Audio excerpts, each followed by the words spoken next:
So the final book of the Broken Code arc, A Light in the Mist, just released, and being a book 6, everything's all concluded. So I can't really make a theory video, so how about a list video? Okay, so if I'm being brutally honest, I kind of hated this book.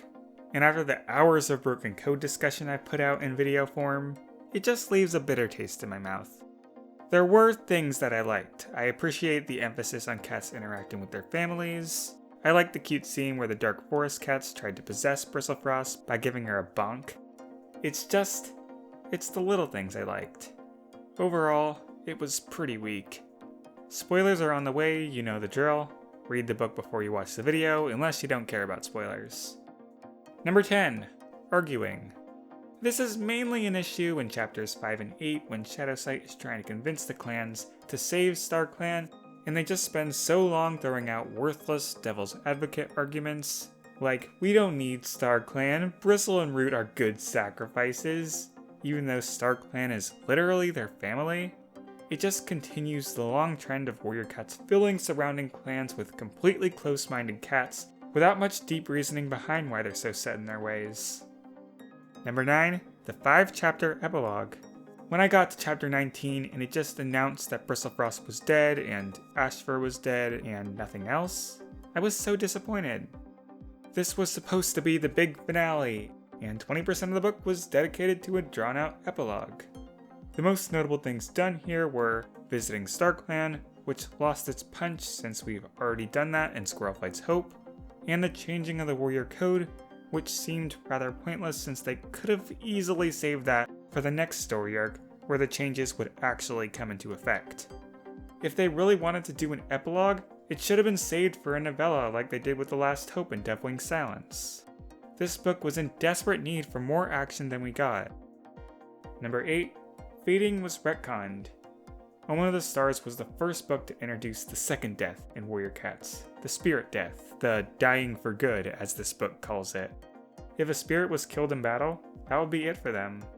Which on its own would really suck because it creates inequality between the mortal spirits and immortal spirits. But they sort of fixed it by introducing the concept of fading, so even spirit cats could die of old age. Mapleshade was on the brink of fading, Jayfeather sees cats in StarClan that were in the process of fading. It just worked. But in this book, the fact that Mapleshade was close to fading is completely forgotten, as she is in full form, and Dawn of the Clan cats, who were absolutely forgotten, such as Greywing and Skystar, just still exist. This might just be a personal thing, but I really only like death being explored in books if it applies the same way to every character. The fact that selfless Bristlefrost is out of existence for good while the jerk Skystar is immortal, I just don't like that. Skystar isn't a god. Why does he get to live forever? Number 7, Firestar's involvement. The fact that Firestar is a main character in this book is stupid. He was completely absent the first 5 books, and suddenly he's the hero who saves the day by entering Rootspring's mind. Why steal the glory from the cat we've been building up for 5 books? It doesn't make sense. People don't like Firestar as much as the writing team seems to think we do. He had his time to be the hero in the original story arc and in The Last Hope. We just need to move on and give other characters a chance. Especially our main protagonists for this arc. Number 6, Shadowsights' empty ending.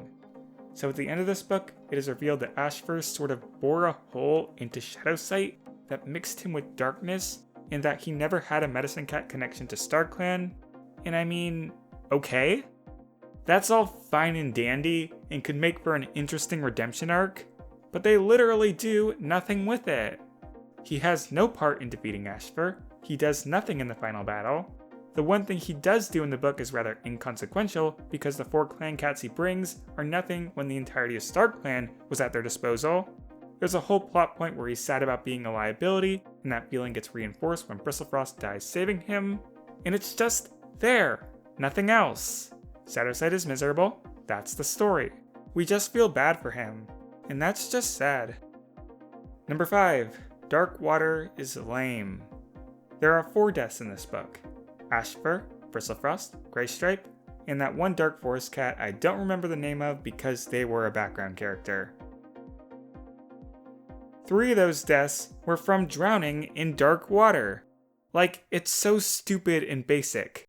It's like how every Disney villain ever dies from falling. They are too cowardly to give us a real fight to the death for our heroes and villains. We don't even get much in the way of last words for any of the cats claimed by the water. After 6 books of Ashfur, to see his death be so anticlimactic is bad writing. And this relates to my next point. 4. No big plot twist. Why didn't they have Ashfur randomly pop out of the water and try to drag Rootspring in? Or have some situation where Ashfur actually escaped the water at the last second by jumping into Shadowsights' brain like he was Bill Cipher or something. That would have been awesome! But no, instead we just get to be sad about Bristlefrost for 5 chapters, while cats whine about the warrior code in the background. Woo! Not a single one of my expectations were challenged in this book. There was no mastermind behind Ashfur, there was no secret motivation that Ashfur revealed, the main protagonists were never significantly fooled by Ashfur, there was no new powers for us to discover in Ashfur or in the protagonists. It's just, they fought Ashfur, and Ashfur died. I was thoroughly underwhelmed with the book. 3. Rootspring doesn't try to save Bristlefrost. So, the dark water which kills Bristlefrost forever in this book was introduced in the previous book, Place in No Stars. The scene in question which showcases it the most prominently is a scene where Rootspring falls in the dark water and actually survives it and is able to pull himself out. And the reason the book gives for that is his love for Bristlefrost. Simply put, his hope to survive and live a life with her was so strong it gave him the power to swim. It's poetic because the fact that he loved Bristlefrost to death allowed him to escape death. But then, if he did love Bristlefrost to death, why does he make no attempt to rescue her in this book? And you might be saying, well, he couldn't save her because Violet Shine stopped him. Well then, just write Violet Shine out of that scene. This isn't real life logic, this is a book. We have a character who is known to be super emotional to the point that it is a superpower for him. He loves Bristlefrost to death, why don't we put that to the test? Why not have him risk it all to either save Bristlefrost or die trying? Both endings would have been more satisfying than what we got. There's no reason for Rootspring to act conservatively this late in the story arc. Ashfur's already dead. We don't need Rootspring for any possible future conflict, he's not a protagonist in the next book. I just hate the way it all played out. You foreshadow that Hope has infinite power and then don't do anything with that. If Rootspring can swim because he loves Bristlefrost, and Bristlefrost can't swim, does that mean Bristlefrost doesn't love Rootspring? I don't know. She clearly does if we take into account the fact that she's imagining their kids. But nope, she can't swim. Whatever. This is dumb. I hate it. Okay, whatever. 2. Bristlefrost dies forever. A bit of an extension of my previous point because I'm just that upset. It just rubs me the wrong way that Bristlefrost is gone for good and all the books have to say about it is, it's okay because she'll live on in our hearts. So we're ending the entire story arc on a cliche. Now keep in mind that these are all my very biased opinions, but the fact that Bristlefrost died the way she did takes the entire story arc and makes it worse. The Broken Code started with Bristlefrost saving Rootspring from the frozen lake water. How poetic would it be if it ended with Rootspring saving Bristlefrost from the dark forest water? That her devotion to the Tomcat came full circle and saved her in the end. I didn't want any of the protagonists dying in this book. It just doesn't fit with the messages they were trying to send about hope. At the end of the day, I read Warrior Cats because I like cats and I take comfort in the wacky adventures of these fictional characters. So to do something so depressing with one of the main protagonists is such a low blow. There's a difference between a sad death and a depressing death, and the depressing death is just not what I'm looking for here. The only major hero deaths that happened in the books have been surrounded with reassurance that the characters in question had fulfilling lives and would be comforted by their ancestors in StarClan. But Bristlefrost had none of that. It just bums me out. And it doesn't help that they paired it up with Greystripe conveniently dying outside the Dark Forest so he could be happy in StarClan. That makes it feel like Greystripe's death was completely planned from the start, and the Bristlefrost stuff was just shoved in last minute, since they realized that no one would be sad about losing Greystripe. It's insult to injury that Greystripe was treated so delicately while Bristlefrost seems like an afterthought. Number 1. Bramblestar and Squirrelflight don't go to the Dark Forest. What was Book 1's conflict? Bramblestar being sick. What was Book 2's conflict? Bramblestar's body being stolen. Book 3? Rebelling against the imposter in Bramblestar's body. Book 4? Saving Bramblestar's body. Book 5? saving Bramblestar from the Dark Forest. Book 6, Bramblestar is irrelevant.